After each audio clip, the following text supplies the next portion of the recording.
presented by Tilak Recording Studio। किया रहा तू बुझी परेशान गे होली माई बेर करबो ने मन गे किया रहा तू बुझी परेशान गे होली माई बेर करबो ने मन गे मटे पीछे कारी सटे गाड़ी चलो ना हमारा संग गे ढोरी में घोरबो रंग ने लगत जवानी में छोरिया जंग गे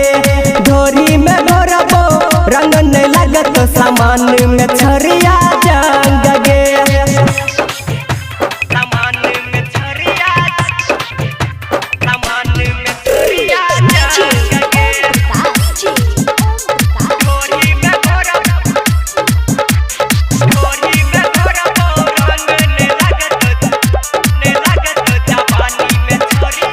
छिए के हमर पिचकारी तगरा मोटा आलमबाद हाथ में पकड़ा मिलता स्वाद तोरो एकर के जबरा कहे छिए के छोरी करना तू झगड़ा हो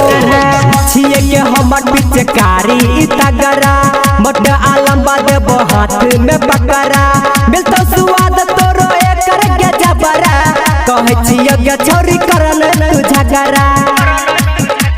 होली में चोली रंगाल तू घर की चढ़ल छे हमरो मांग गे ढोरी में घोरबो रंग ने लगत जवानी में छोरिया जंग गे ढोरी में घोरबो रंग ने लगत सामान में छोरिया जंग गे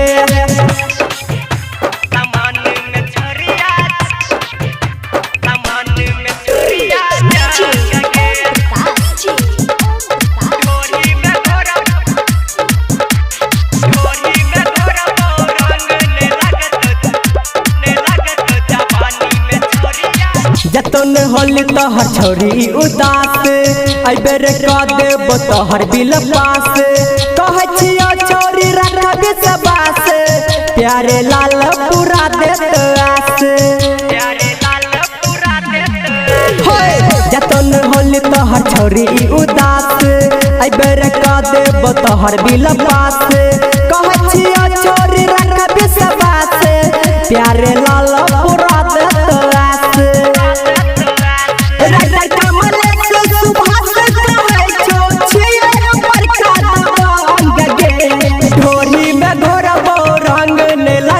जवानी में छोरिया जंग गे ढोरी में घोरबो रंग ने लगत सामान में छोरिया जंग गे कहियो ने।